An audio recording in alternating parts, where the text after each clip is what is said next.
in tort in Marakwet County to assess the security situation 1 week after Interior Cabinet Secretary Fred Matiang'i ordered an intense security operation. A multi-agency operation has been ongoing in the area along the Kerio Valley belt that touches on parts of Baringo County, West Pokot and Marakwet. The region was also slapped with a 30-day dusk to dawn curfew.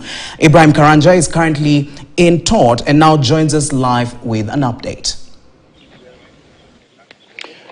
Well, it is true that we are in tort at Marakwet. Actually, this is where this operation is being led from, the operation that touches on the 3 counties along the Kerio Valley belt. That is Baringo County, West Pokot County and Marakwet County. And like you have truly said, the Rift Valley Regional Commissioner, Amali Mohammed, is back here just exactly 1 week after Interior Cabinet Secretary Dr. Fred Matiang'i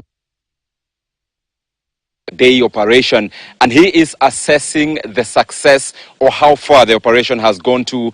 And so right now he has been having a meeting with the top security personnel in this particular area. We are currently at the Tot GSU camp, and I'll be speaking to the regional commissioner just to know how far they have gone, whether there is any recovery made or what successes the operation has had just exactly a week after the visit of CS Matiang'i. Thank you so much, RC, for speaking to us. You're live on KTN News. And yes, you have been getting this brief from security personnel who are conducting this particular operation. What would you say? How far are we since we started the 21-day operation? Thank you, Ibrahim. With me, of course, the GSU Commandant, Mr. Kanja. We have the Deputy AS2 Commandant, Mr. Limo, representing Mr. Ngatia.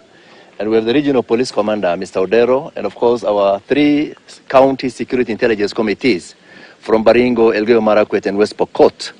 As directed by our CS, we are back here after 1 week because, remember, he said in a span of 3 weeks, we expected to actually recover all the illegal firearms in this part of Kerio Valley. We are here to review and assess the progress, and I want to say it is too early to celebrate, but something tangible has been done by our personnel here, our security officers, the multi-agency teams. Because they are working as a multi-agency. Talk of National Police Service, you know, the intelligence, the DCI, the Ngao. So far, as at this morning, we have recovered a total of 21 illegal firearms. That is AK-47-18. We have 2 G3 rifles and a carbine rifle 1. A total of 21 illegal firearms surrendered to us voluntarily by members of the public after intensive sensitization. We have also recovered 13 rounds of ammunition. What does that tell you? There are so many illegal firearms still in the wrong hands. Yeah, and that's why I'm saying that is how far we have gone in as far as recovery is concerned.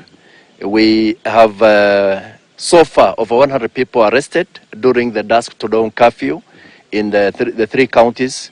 We have impounded 13 motor vehicles and 14 motorcycles.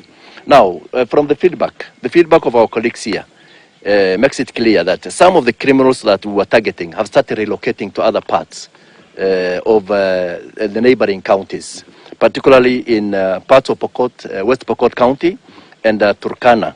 So we are going to extend the curfew to 3 more additional sub-counties. We're only waiting for the final details to proceed and gazette those areas, because we want to do to make sure that no criminal escapes from our efforts as a government. So that is what I will say for now, and I will be able to give you, I think, comprehensive coverage or interview after we are done. We are still in the middle of the meetings. So I want to say we are actually happy with the efforts by our teams, and I've even seen, you know, from the media that more areas are requesting for the dusk to dawn curfew.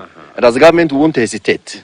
Yeah, if it will add value to protecting lives and property, that is where we are headed. But for now, we have 3 additional sub-counties that we are going to recommend very strongly that they also experience this dusk to dawn curfew in parts of Turkana and West Pokot.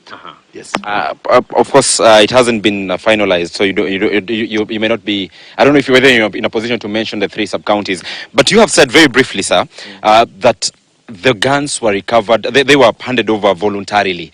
Perhaps has there been any resistance from any criminals who have guns who are still not ready to surrender their guns right now? Yes, and we encourage, dialogue. Those who are ready to voluntarily surrender the illegal firearms, but we are equally doing what we call profiling.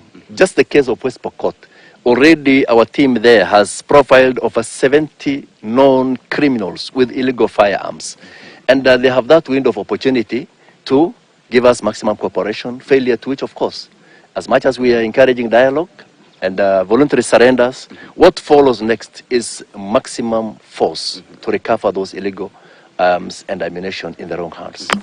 Which are the 3 sub-counties that you are currently looking at in terms of imposing the curfew?